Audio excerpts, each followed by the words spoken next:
Good afternoon, everyone. Thank you very much for joining our latest Travel Bulletin webinar of 2023. Today, we're focused on the Middle East, with visitor figures predicted to grow in this market by just under 30% compared to 2022. As agents, you have lots of earning potential. So let's hope you'll be equipped and inspired to sell even more holidays to the region after today's training. I'm delighted to say that we are joined today by three amazing partners. They're all keen to update you on their latest news, product, and destination updates. Okay, let's start by welcoming them on screen. First of all, let's welcome Emma Charlesworth, the Market Manager UK and Ireland for Ras Al Khaimah. Good afternoon, Emma. Hello. And if you've seen Emma recently in a totally different country, it's because yesterday she was in Ireland and today she's flown back to join us here in the UK, which is great. How are you today, Emma? You well? I'm very good, thank you. Busy, as always. Yeah, non-stop, yes. Secondly, we have joining us, we have Nisa Ford, the Senior Global Sales Manager for the Cheval Collection. Hello, Nisa. Hi, Simon. How are you? Good to see you again. Very well. Thank you very much. And are you having a good day? I am on this very rainy day. It's pouring down. Isn't that interesting? You say it's rainy. This is how boring my life is. I was having a conversation with a client first thing this morning, and she was saying, far gone are the days when we would be out having fun, going to parties. We were talking about various things work-wise that we would have done. And she said, woke up this morning, I looked outside, she said, and she thought, what a good washing day it is. And I thought, oh my goodness, the wind is blowing. Anyway, sad. We will move on now for far too much excitement. Good to see you. Good to see you. Last but by no means least, we're joined with AlUla in mind. Please welcome Thomas Footer. Are you well, Thomas? I'm doing very well, thank you. How are you? I'm very well, thank you very much indeed. What have you been up to today, Thomas? Are you in the office or are you at home? Or I'm at home. Yeah, just been prepping for this. This is my first one of the online events, so everyone, please be gentle. You will find it in the words of the weather forecaster, a complete breeze. It will be no problem at all. You will sail through, no doubt. So just as a roundup, Thomas, I'll finish there. And as a roundup, the three suppliers we have are going to deliver a live 10-minute presentation. If you have any questions, which we hope you do as we go along, please post them in our Q&A function as always. So not in the chat, in the Q&A, please, any questions. And then I'll select a few to ask each supplier so that you can get your questions answered. Any that we don't answer, we will pass on to them anyway. So we'll make sure that your answers do get back to you as well. After their Q&A session, each presenter will then announce their competition prize and question at the end of the training session. So you'll need to enter your answers after the webinar is finished. Don't send us the answers on chat. Don't send us it in our Q&A. You have to do it via the website. So you go to travelbulletin.co.uk/webinar competition. So that's once the webinar is finished, you'll be able to answer the questions. And you've got until this Sunday, which is the 2nd of April at 4 p.m. to do your entries. Up for grabs today, in addition to learning lots of exciting information, we've also got some shopping vouchers, and we have an amazing 2 nights complimentary stay at Cheval Maison in the Palm. So listen carefully to all the presentations so you have the best chance of winning. Okay, let's get going with our first presentation. Emma, can I welcome you back? I'm back. There she is. Okay, so please, Emma, tell us, I will mute myself. It goes against the grain, that. Mute myself and take my camera offline, and we wait to learn more from you. Thank you. Fantastic. Thank you very much, Simon. Hopefully you can all now see my screen. So yeah, I'm going to try and pack as much as I can into my 10 minutes and tell you absolutely everything I can about Ras Al Khaimah. And I'm going to start with our amazing destination video. Here we go.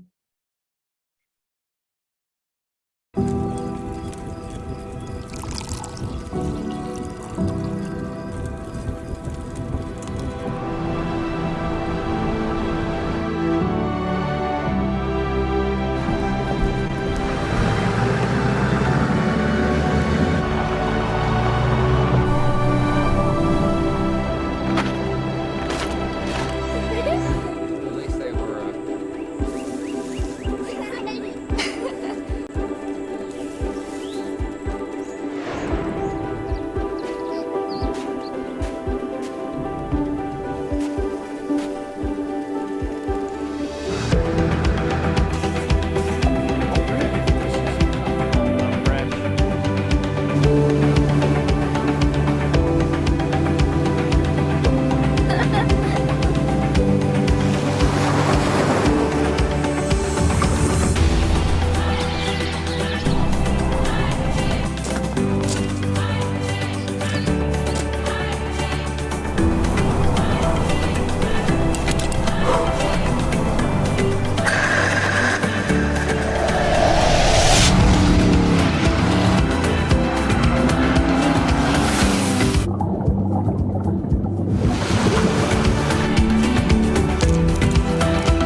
Okay, so we'll talk a little bit about some of the stuff that you saw in that video, but first thing is where are we? So Ras Al Khaimah is in the UAE. We're one of the 7 Emirates. We're the furthest north, and to get to us, you fly into Dubai International Airport, and just a 45-minute transfer up the highway, you are in Ras Al Khaimah. So we couldn't be easier to get to. So whether it's coming to us as a Simon, why has your face popped up?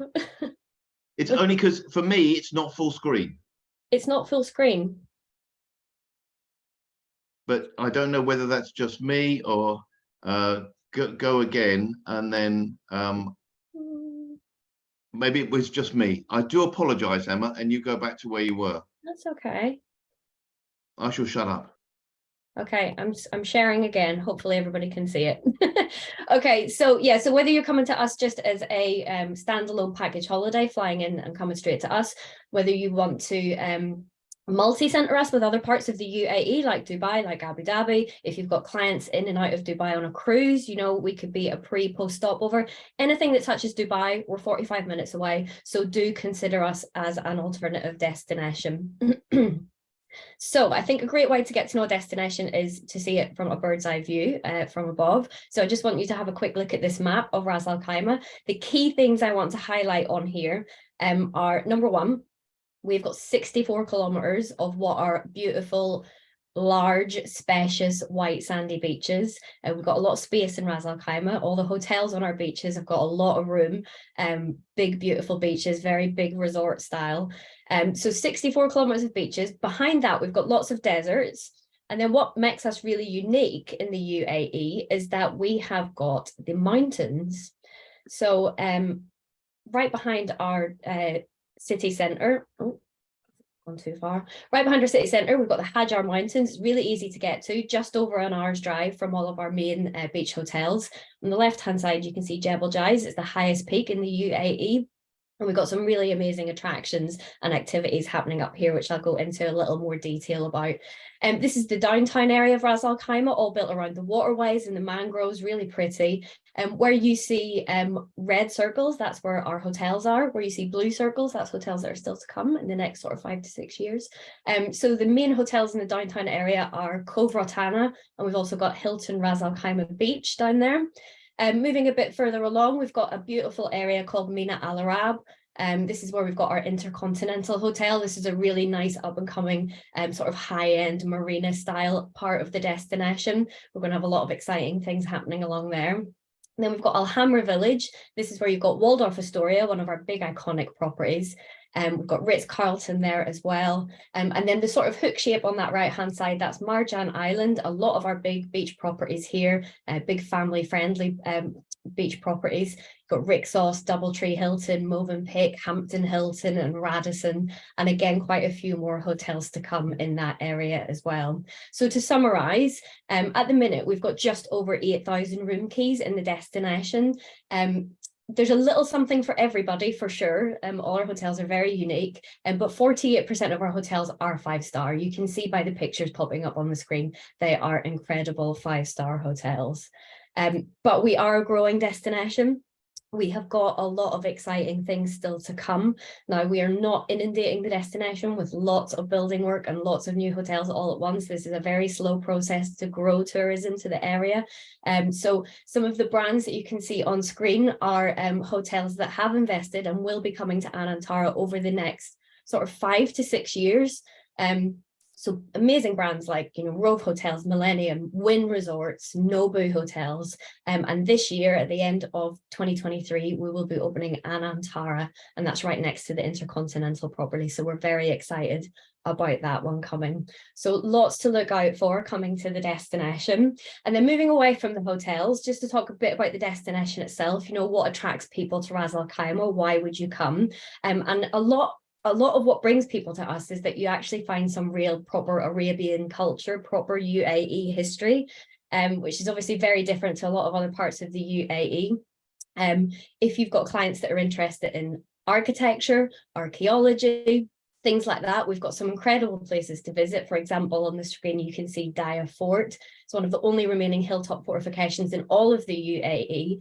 A really incredible place to visit. It's got amazing views down over like the date farms and all the greenery of the destination. And it's on the tentative UNESCO Heritage Site list as well. But we've also got our Pearl Farm, which is one of my favorite things to do when I visit Ras Al Khaimah. This is a beautiful day trip where you go out on one of the old traditional dhow cruise boats that you can see on the screen.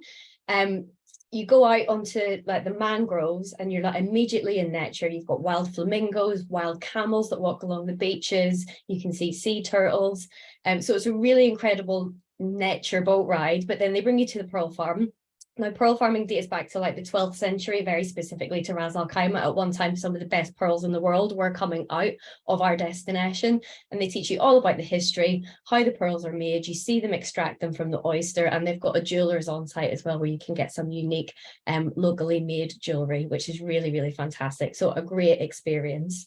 But we've got lots of other activities as well. Obviously, being in the UAE, we've got a lot of desert. So there's a lot to do out in the deserts. All the things that you would expect. So like, your dune bashing safaris and camel rides and things like that. But what we've got as well is we've got a nature reserve. So the Al Wadi Nature Reserve, it's only about a 15 to 20 minute drive back from where all the main beach resorts are. And there's some really nice experiences you can do here that really take you back to nature, like proper nature drives where you can interact with the animals, horseback riding. Obviously falconry is really big in the UAE, so things like that. So there's some really nice experiences, and there is another hotel out here, the Ritz Carlton Al Wadi, sits out in the nature reserve too, which is a fantastic property to look at. And this is one of our newest experiences. So we've just started doing this in the last couple of months, but yeah, sunrise hot air balloon rides across the desert and the nature reserve, and it's a really incredible experience. They go up to heights of like 4,000 feet, but they also fly really low, like surfing over the sand dunes, and you see all the animals and just incredible views from the mountains right down to the beaches. And then when you land, after about a 60-minute flight, they take you straight for a champagne breakfast. So it's an incredible experience, especially if you've got people on like a special occasion, a honeymoon. And of course, we've got desert camps as well. So you can stay overnight in some, like the bottom left, you see Dunes Camping and Safari. They've got like big sort of glamping style pods, and some are just for evening entertainment as well. So you see the big picture, that's Sonara Camp. That's one of our really like big luxury camps. So not just your sort of usual entertainment and barbecue dinner with Sonara. You get a proper sit down, fine dining meal, really high end entertainment. You can see from the picture, it's all lit up by like twinkly lights and fire pits. Really, really nice experience. So the deserts have got lots that you can do. We've also got 2 golf courses in the destination. So anybody that follows the DP tour back in February, after it had been in Dubai, it came up to Ras Al Khaimah at the Al Hamra course. So we're very much on the map for golf tourism. So do think of us, and I can send any further information on our golf courses to anybody that specializes in that. And then heading up to the mountains. So I mentioned before, we've got Jebel Jais, the highest peak in the UAE. Just going to show you a very quick video to highlight what we've got up here.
So as you can see, the mountains are very much our big natural playground. So whether you want to do the Guinness certified world's longest zip line, the Jay's Flight, whether you want to, you know, and this is very family friendly for little kids as well. We've got the Jay's Sledder. You can ride the roller coaster right down the mountain, controlling it yourself.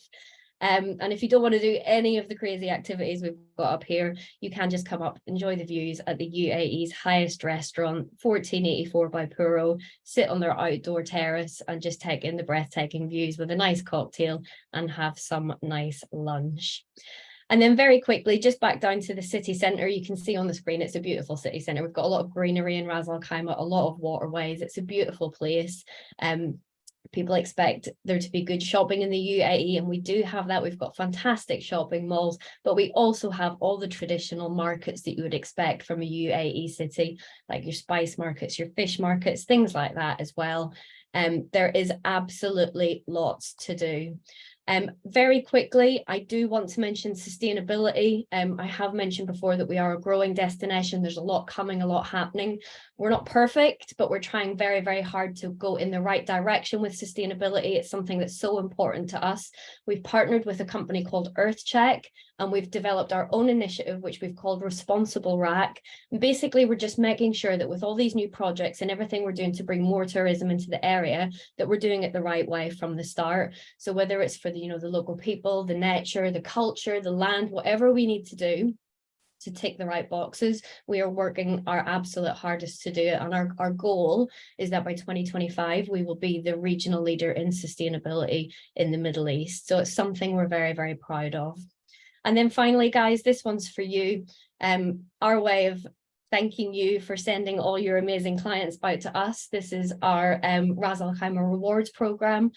So any bookings that you do make to Ras Al Khaimah, it doesn't matter what way you book them. If you log them at rackrewards.com, every booking is an entry into our prize draw. And every 2 months, we will pick one of those bookings out, and whoever has made it will win a 5-night half-board stay at our wonderful destination. It's as easy as that. And that's it from me. I've tried to fit as much as I can in 10 minutes. I'm exhausted. I don't know about you. I'm absolutely exhausted. I don't know whether I'm coming or going. Emma, I've got. Stop sharing. I'm gonna fire through 3 quick questions because you've done amazingly, but we have got a few, and we'll pass any others on to you. Yeah.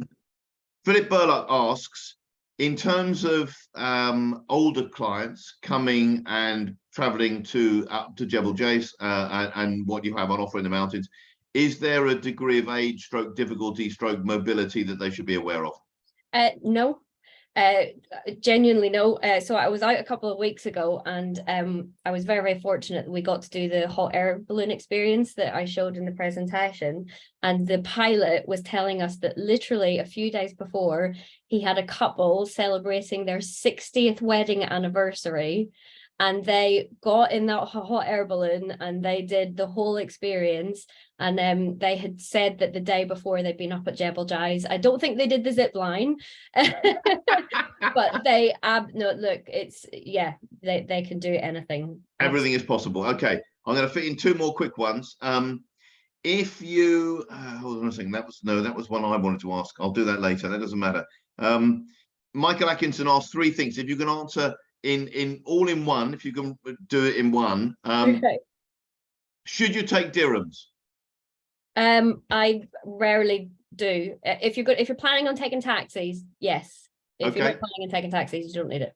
How does the shopping compare cost-wise versus Dubai in the shopping centre? Cost of living doesn't change much between the Emirates. It's pretty much the same. And what else is it? Would you recommend it? Where would you recommend staying if you were multi-centering? Could you do sort of two, or does it not worth it? Is it just stay in one place and then see everything from there? Yeah, no, I mean, you could multi-center in Ras Al Khaimah. The best way to do it is to do something at the beach, one of the beach resorts, and then go and stay a couple of nights in the Ritz-Carlton in the desert. That would be an amazing multi-center.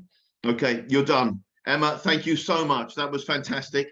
All questions duly passed. I'll even pass my own question on later. But thank you ever so much. That was awesome. Please tell us about your prize and tell us about your question. So my prize is a £50 John Lewis voucher for the winner.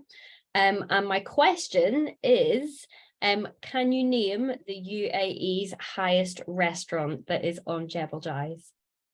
There we go. £50 John Lewis voucher coming someone's way. Don't do it in the chat. Please don't do it. They're already doing it. They don't care. They're doing it. They're not listening.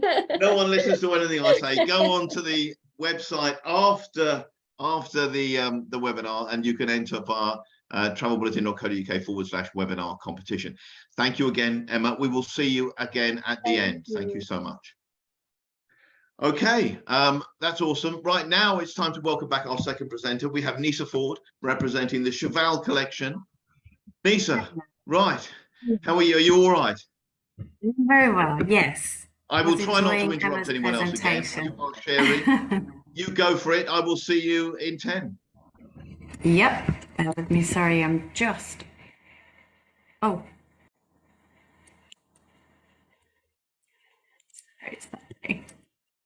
Okay. Right, here we are.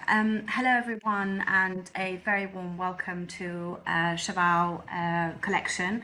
Before I start showcasing, obviously, our beautiful sunny Middle East property in Dubai, I would like to tell you a little bit more about where Cheval started and who we are really as a brand.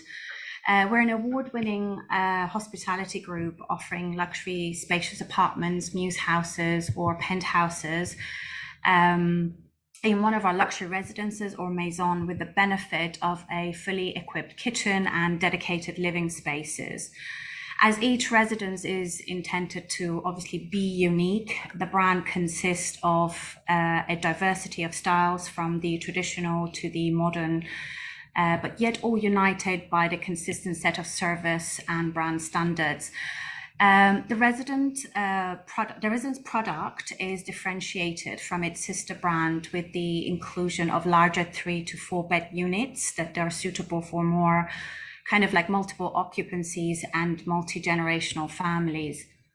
So Cheval Collection we started back in 1982 in Cheval Knightsbridge, but in West London, but have organically evolved over the years with 9 residences in prime London locations, which is heavily saturated within West London, South Kensington, and Knightsbridge, and 2 in the City of London.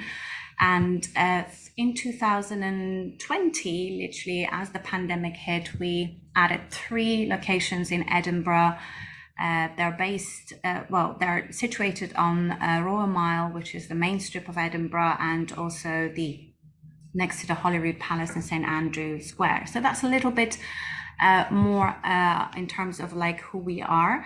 In 2018, Cheval Collection was launched as the umbrella brand of the original Cheval residences. And more recently, we have really developed Cheval Maison and My Lacanda as a brand. And what they're meant to really do is that Cheval Residences has always been aimed at your exclusive address in the heart of the city, with very spacious apartments in prime locations. And Cheval Maison is more aimed to offer sort of like your premium apartments in the vibrant locations. The guests will have the opportunity to really live like a local without compromising on the creature comforts, in search of more of an authentic neighborhood experience. My Lacanda is representing more of an exciting way to stay in the city, I would say. So it's really created to appeal to more individual discerning travelers with a youthful mindset, let's say, with communal areas and ground floor kind of created to encourage interaction, really. So that really sets the brand in terms of who we are and what we have to offer. So in total, Cheval operates over 800 apartments in the 3 cities, and so London, Edinburgh and Dubai. All apartments have fully equipped kitchens with high-tech appliances, in-room amenities. We're pet friendly, so our little furry creatures are welcome to join you whilst you're staying with us. And we are available to book for any length of stay, so we function just like a hotel. Now, Cheval's ambition is to be the preeminent leader in high quality accommodation worldwide, and with that in mind, we have expanded our portfolio to the Middle East with the brand new Cheval Maison due to open from the 15th of April 2023, which is short in 2 weeks' time. Now, I am a little bit limited with terms of imagery still, because believe it or not, we're still hanging up picture frames and putting beds in and finishing off bedrooms and apartments. But we've done our best to kind of like showcase what we can offer you. Cheval Maison Dubai is part of the Golden Mile residential complex, and it's situated on the western trunk of the Palm Jumeirah,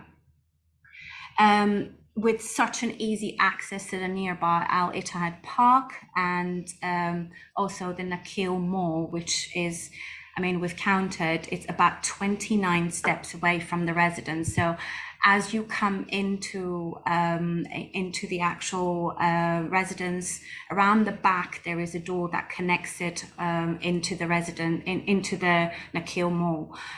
So it's stone's throw away. And obviously with that, you've got 300 outlets, including a wide range of, you know, dining, leisure attractions, everything from family fun to fine dining, cinemas, supermarkets, medical services and fitness and banks. So there's literally everything that you have in there. The Palm monorail is literally a minute walk from the residence, and obviously the most iconic way to navigate across the Palm Jumeirah, which is more of an experiential journey, as we would say, for those who like the scenic route. The property is also literally about a 5-minute car journey away from the point, and the nearest beach is the Palm West Beach, which is again a 6-minute short ride from the residence itself. So as we've established, it is very, very, the proximity of being close to everything is an understatement. We're 29 minutes car drive from the actual Dubai International Airport as well. Now, what do we expect from Cheval Maison Dubai? This is an 11-story high-rise building that will host 131 apartments with the selection of spacious 1, 2 and 3 bedroom apartments and 3 bedroom penthouses. As you can see here, we have one of the bedrooms that you can see, the master bedrooms. This is one of the one bedrooms actually, overlooking some fantastic, spectacular city views and the Palm. It is, in terms of the Cheval standard, is all fully kitted with everything that we believe is there to offer the most comfortable stay. The spacious living room that you can see over here is everything, again, what you need. Each room will have its own built-in TV as well. All the kitchen units, they are fully equipped, washer, dryer, as you can see over there, and the Nespresso machines and the pods that are refilled every day as well. Now, there will also be on the ground floor of the residence, we will have obviously the 24-hour reception lobby and the lounge area. There will also be an all-day dining cafe. They serve hot breakfast daily and selection of snacks, drinks, light bites during the day. So you've got the comfort of grabbing something to eat if you wanted to, cook for yourself, obviously, if you needed to, and you've got so many restaurants and bars and supermarkets at your doorstep to pop out if you needed to. Now, on the 11th floor of the building is a fully equipped gym available to use 24 hours a day. The residents and the guests will have access to the rooftop swimming pool. And as you can see over here, these are just listing some of the amenities that we provide, which I have mentioned throughout the presentation as well. There are over 200 car park spaces at this property as well on the ground floor, on the well, underneath the floor, ground floor, and they're free of charge as well. I'm just going to briefly show you this video. We'll give you a little bit of a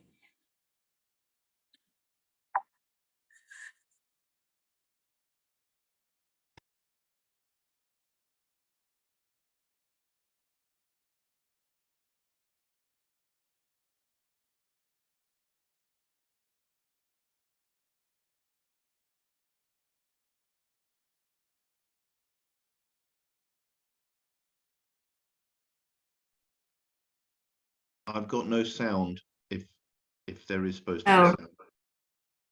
There by all means, is, start sorry. it again.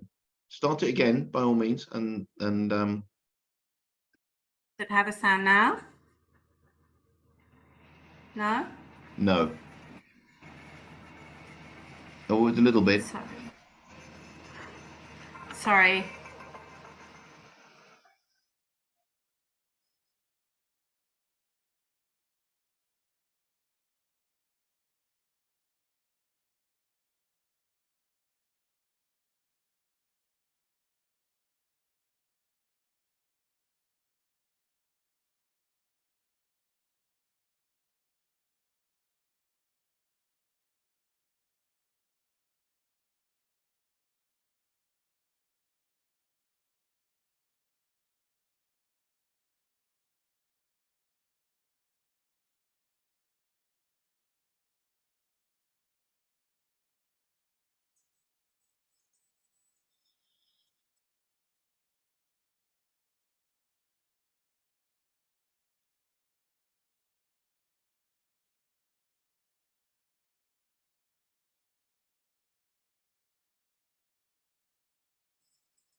Right, sorry about the sound side. I believe there was no sound, but it did have a music with it.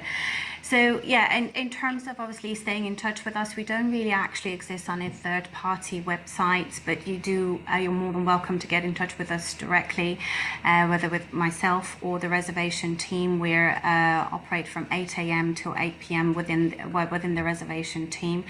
And of all the agents, obviously, we will make sure that we offer a 10% off bar and 10% commission as well. So yeah, that's from me, Simon. Don't worry, I'm coming back. Right, yes, I've got, well, don't worry about the video, because I think I've got a couple of questions from people saying, can you share that on socials and what have you? Can you share that with the agents? So, because they want to be able to use it. So that's good. So that was one of the questions I had. I've got another one from Michael Atkinson, who asks, what in terms of numbers of bedrooms, what are the options for the Palm property?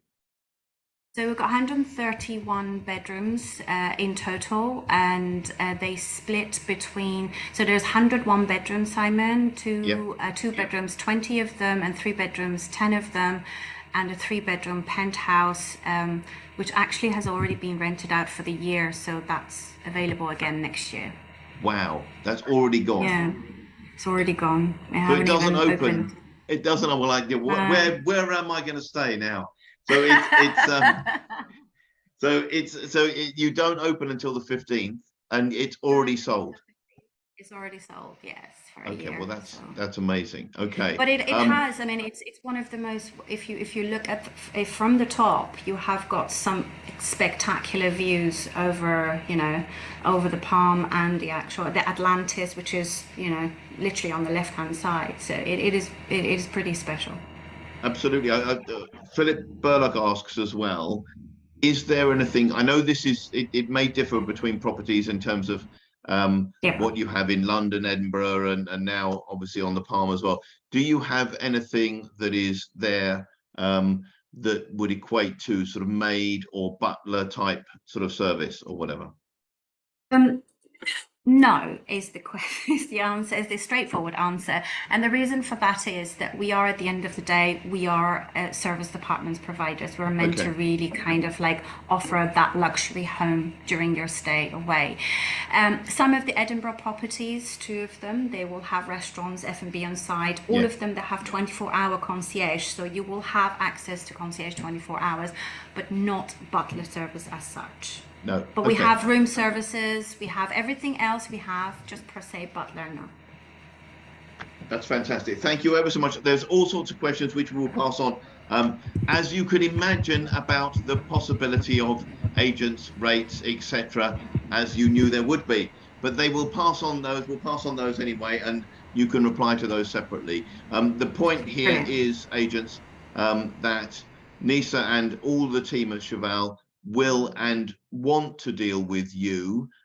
Most importantly, they want to deal with your bookings, obviously, for which they'll happy give a commission, but they will obviously help you to experience it as well. So Nisa, now if you would let us know what your prize is and what your question is.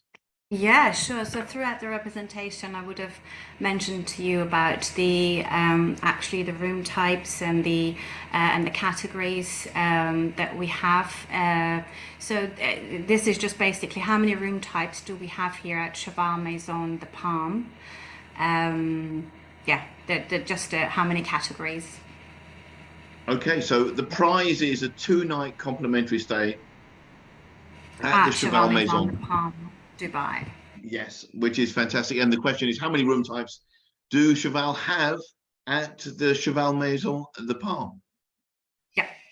Fantastic. I will see you again in 10 minutes or so when we come back for our final wave. Thank you very much, Nisa. Thank you, right, okay, we have our third and final presentation of this afternoon. This is on behalf of AlUla, we have Thomas Footer, who is going to share everything with us. Thomas, hello. Please. Yeah, absolutely. Hello and welcome. And we are being gentle. Please share with us everything, and we will see you. I will see you again. All right. Thank you very much. So yeah, I'm here today to talk to you guys about AlUla. AlUla is a relatively new destination in terms of opening up to the world, but an incredibly old one in terms of how long it's been there. So there's 200,000 years of human settlement at AlUla, and over 7,000 years of human civilization altogether. So AlUla, was named one of the new wonders of the world by Wanderlust in its poll last year. And we're opening up, and we want people to come and visit us and explore all of this amazing history and heritage. So the most important thing in terms of you guys all coming along to us is how to get there. So there's lots of flights from within Saudi. There's also a good flight run by Fly Dubai from Dubai. So you can do it as a twin center from Dubai, going into AlUla for 3 to 5 days, and then going maybe back to Dubai or back home. There's not much direct transport internationally into AlUla, but there's lots of options once you're within Saudi Arabia to get to our destination. We're 1,000 kilometers northwest of Riyadh, the capital. A population of 45,000 currently, and 22,300 square kilometers as the overall destination. And these are kind of the key tent poles of AlUla. So we're a natural and sustainable destination. We're building basically from scratch all of the hotels and accommodation for the area, but we're trying to do so in an eco-friendly way, and to make sure that the area isn't despoiled or damaged by the tourism that we're taking in. It is a local and authentic destination. The people that live there are staying there and are making sure to show you around their homes in a way that makes clear the kind of heritage of Saudi Arabia and how proud they are of their homes and their history. It's definitely a high quality and luxurious destination, as you will see with the hotel offerings. And then it's full of adventure, culture, wonder, just the world's largest outdoor museum. So there's 4 significant sites at AlUla, which we're going to go through one by one. With lots of ongoing archaeological diggings that are unearthing more and more details about this phenomenal destination as we speak. So only 5% of AlUla is currently uncovered. So there's still loads and loads of stuff that they're discovering and making sure that they are taking care of and revealing to us when it's ready, rather than just showing everything at once and getting anything damaged at all. So the first of the 4 key destinations is Hegra, which is Saudi Arabia's first UNESCO World Heritage Site. 110 well-preserved tombs just hewn into the rocks there, as you can see with the images. From the 1st millennium BC at least. It's part of the Nabatean kingdom, which is the same kingdom that built Petra.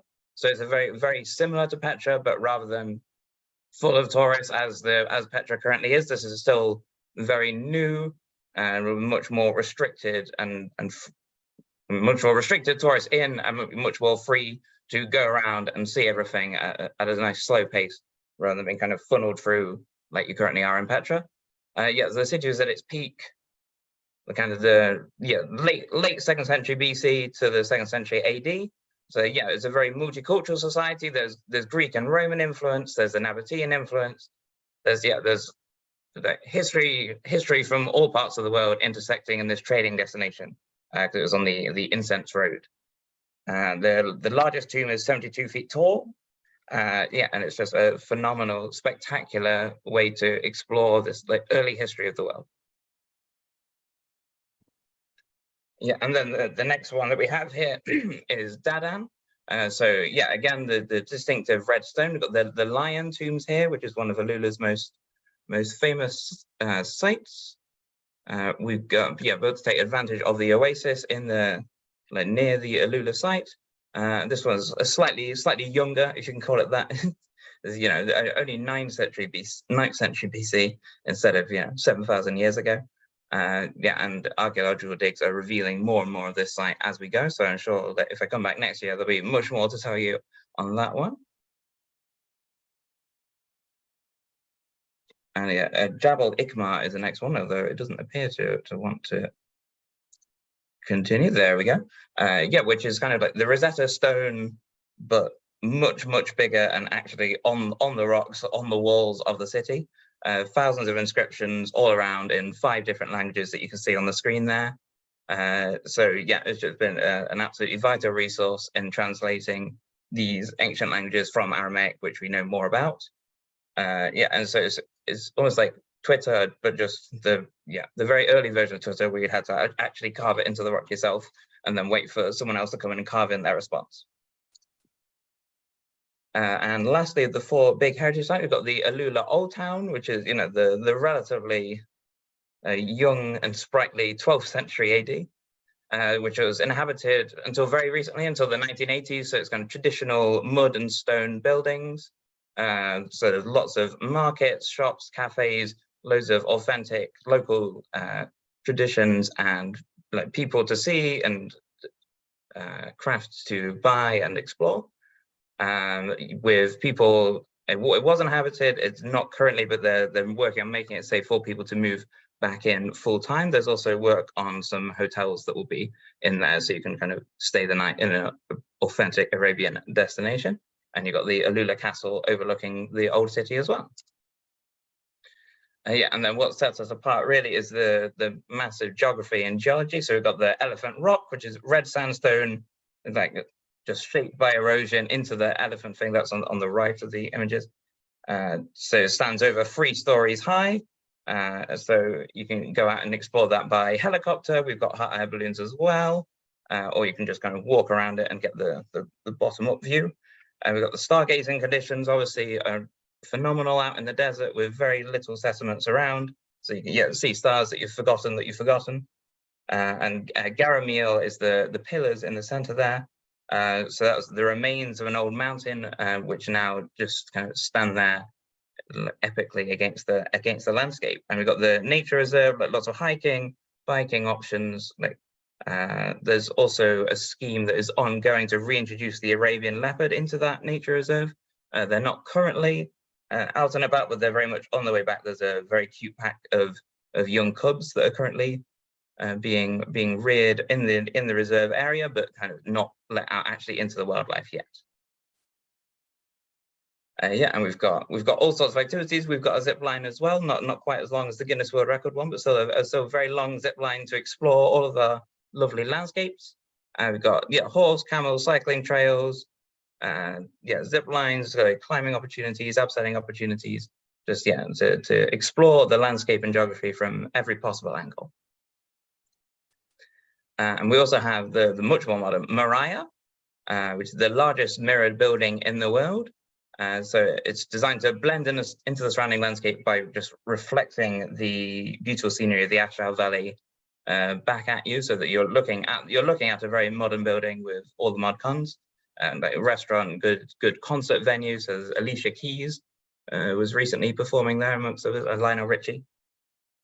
And it's hosted art exhibitions, weddings, like lots of spaces that can host a wide variety of activities, while still maintaining the feel of the area by just showing off the desert rather than kind of showing off any particular architectural features of itself.